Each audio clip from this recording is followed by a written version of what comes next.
In mainstream history books, perhaps the most common description of American territory then is virgin land. In fact, notes historian Peter Jennings, it was widowed. Horrific enough, the Nazi ethnic cleansings in Europe during World War II. Leading American studies professor David Stannard notes it's dwarfed by, quote, far and away the most massive act of genocide in the history of the world. The death of 100 million indigenous people in the, quote, American Holocaust. Some from disease, but also vast numbers from a deliberate policy aimed at wiping out the race that mainstream history books continue to pretend never happened. He notes when Heinrich Himmler called the final solution, quote, delousing, Himmler was only echoing the Pilgrim Army's rallying cry, nits make lice, nits being Indian babies. This was a map of Indian nations across the US. 80% of the first government's entire budget went on attacking existing Indian settlements to take their developed farmland. The settlers would most probably not have survived, writes Jennings, on their own. 95% of America's entire population was then wiped out.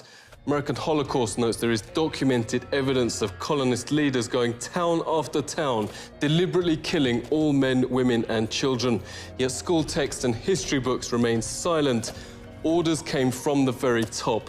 Under the direct order of George Washington, at least 28 of 30 Seneca towns and all the towns of the Mohawk, Onondaga and Cayuga were simply obliterated. George Washington wrote the Indian country, quote, must be destroyed.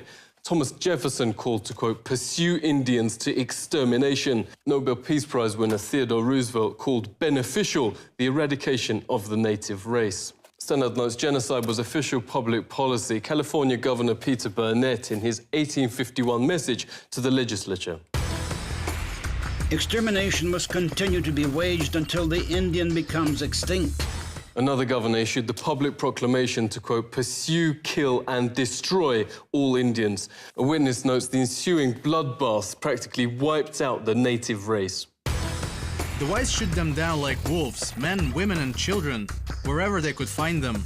This war of extermination against the Aborigines is tending to the final extinction of the race. What reportedly saved the race from extinction was their use as slave labour.